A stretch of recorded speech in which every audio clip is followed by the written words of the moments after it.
Well, good day YouTube, and welcome to another episode of the Albino Rhino Beer Review. You have the Rhino, we have beer from Niagara College. This beer is 8.9% alcohol. It is the Starling Killer Russian Imperial Stout. Starling Killer Russian Imperial Stout. And you know what I love about this beer? It is August 4th. I picked this up on August 3rd. That means somebody released a big, bad Russian Imperial Stout in the middle of summer. And I love that. I love it. So Starling Killer, Russian Imperial Stout, Niagara College, certified original. I was told this was last year's class project. So the beer that the whole class collaborated on. They all have their own project. They all have their own beers to make, and then they usually make one big collaborative beer, from what I've been told, and this is the one big collaborative beer. So, 8.9% alcohol by volume.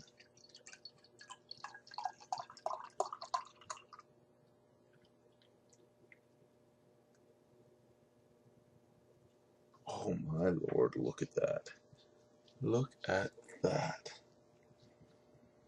That is as black as the black blood of the earth. That head is super dark, man. That is a beautiful brown head. Not mocha, not anything like that. Beautiful brown, like chocolate milk. The head is chocolate milk, and the rest of this is coffee. Chocolate milk floating on top of coffee. That's what it looks like. Smell? Ooh. Ooh. Barrel aged?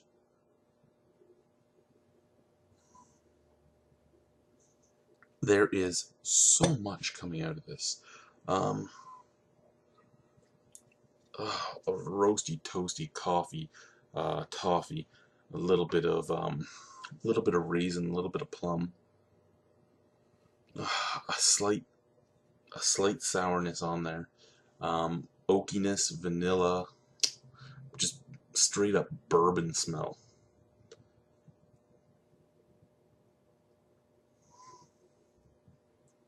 Yeah, a straight up bourbon smell on there. Mm. Also has that little weird apple brandy like end to it that say the ice aged barley wine came off with. So oaky, vanilla, toffee, coffee, chocolate, um, a bit of cherry, a bit of sourness, a bit of apple brandy, full on bourbon scent too. It's an interesting smell. Let's try it. Cheers.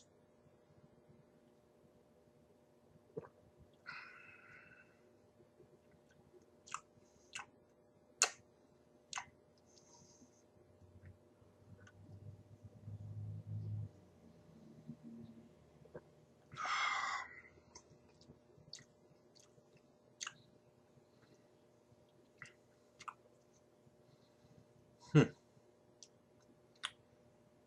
Now, it's awesome and not at the same time. Now, I went into this, I was told by the sales girl as I bought it that the Starling Killer was an amazing beer. It was awesome. It was one of the best that Niagara College has ever produced.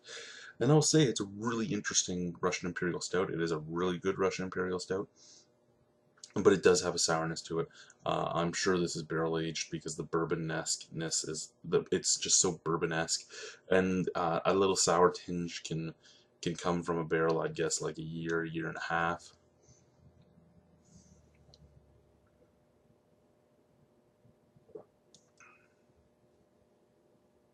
But yeah, you drink it, and you're getting that when I say sour, I shouldn't really say fully sour. It's an off taste. I drink it and I'm getting like an apple brandy taste that fades into roasted malt and coffee and chocolate and a beautiful warmth and a beautiful woodiness and some vanilla. So I mean, everything is there that I want. And that little off apple brandy like sourness at the forefront doesn't actually offend me. It's a perfectly fine taste, and it mixes with the beer really well. It's just not something I'd expect in a Russian Imperial Stout. Um, kind of reminiscent of a whiny bastard from Nickelbrook in that aspect. I mean, I'm guessing a barrel aged. It's very bourbony, but that could just be the Russian Imperial Stout itself. This could actually have just been aged in a wine barrel or something. But definitely some wood was in there, some wood that has housed something before, because the taste that's coming up at the forefront is from some type of liquor, be it that it wasn't a fully well rinsed barrel of bourbon, or be it that it was some type of wine imparting its vinous qualities to this and imparting a nice little sour note to it. I don't know, but it is a beautiful beer nonetheless. Best beer ever made at Niagara College? Don't know if I'd say that. Um, that brown ale I had was almost perfect as a brown ale. Um, Knowledge's Porter was basically a perfect porter. There's been some amazing beers that have come out of Niagara College, and in all honesty, there's been a lot of flops as well. I mean, Niagara College, I'd say, is about a 50-50 for me. 50% of the beers are either really good or blow me away, and 50% are why I don't want to drink this ever again. And I mean, this is in one of those 50%. Which one do you think? I don't know. Let's drink some more.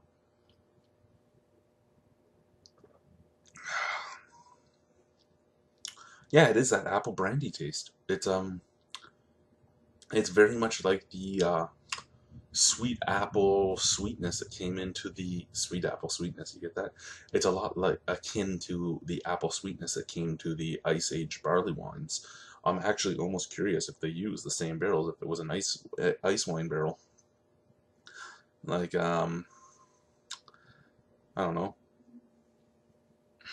That's what it's reminding me of though. But it's not like the ice age barley wine in that it doesn't take over for the whole drink. It just hits you right away, and then the stout comes up out of that. So in that aspect, it's a lot like a Whiny Bastard too. I liked Whiny Bastard a lot more because it had all the stout flavors, and it still had a beautiful, beautiful sourness to it. Now this has all the stout flavors, but a weird apple sweetness right at the forefront. And I say weird only because it's not something you expect to be in there. I've said that already.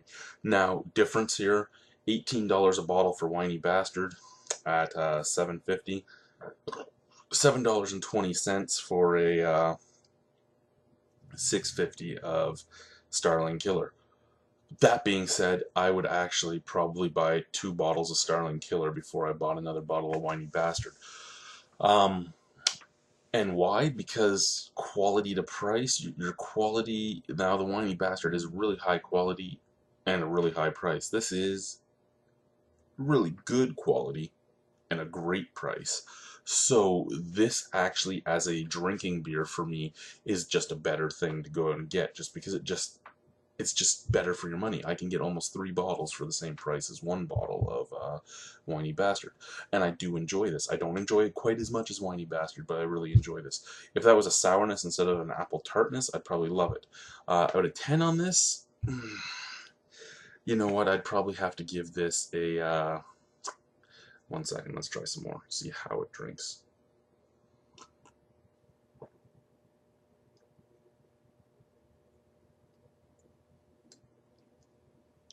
Oh, okay, it's not a chugging beer. Okay. Oh, oh. Now, that was bad. That was bad. That apple sweetness just overtook my mouth. Okay, so I took a couple points away. Not because, oh my god, you couldn't chug it, so it takes points away because you're a chugger. No, it's because it did make me gag regardless. I mean, that wasn't a chug as much as a big sip. I mean, from here to here, big gulp, not a chug really. So the big gulp made me gag. Let's see if it was just because of that, or if my body's gonna go against it again. Okay, it was just because I was doing the chug. Um, I was gonna give it a 9 out of 10, but the Fact that it's going to have to be a full-on sipping beer. And before anyone asks, yes, this is room temperature. It's been room temperature all night, so it has not. It's not hiding any of the flavors. That might be why the apple brandy-like taste is coming out so much. I was going to give it a 9 out of 10. I'm going to have to give it an 8.75 for the sole fact that my body gagged on it. Great beer though, great beer, worth the price, worth a drink. Truthfully, it is worth a 9 out of 10, but I can't give it that because it made me tear up and gag. So an 8.75. Thank you guys for watching. Bye-bye.